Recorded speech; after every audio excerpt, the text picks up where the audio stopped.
I want to talk about what happened yesterday. The pants of our fighters exploding all over Lebanon.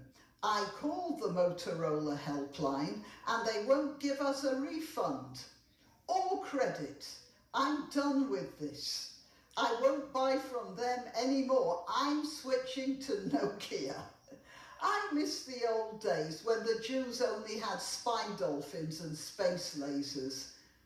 Now, no tech is safe. They could put a bomb in my BlackBerry or my Kindle, or even in my Ray-Bans. I can't even take a shit without fear of an explosion. But that's just an unrelated medical issue. Just imagine the Hezbollah headquarters, toilets exploding everywhere. But that could be just my medical condition. The people of Lebanon are also sadly celebrating this attack on our fighters.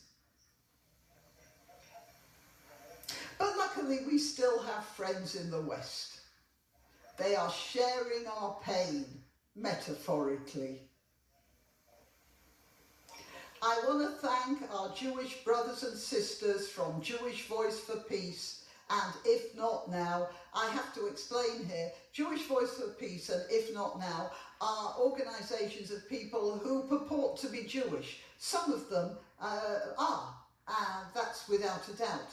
But they are on the left and they stick to the left line, and so they join the pro-Hamas demonstrations.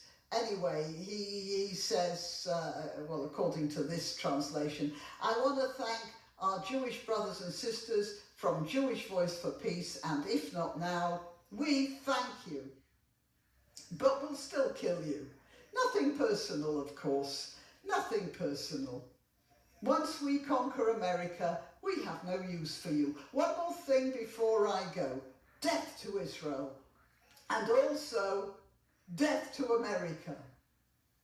Death to the West. Death to Motorola. We will prevail.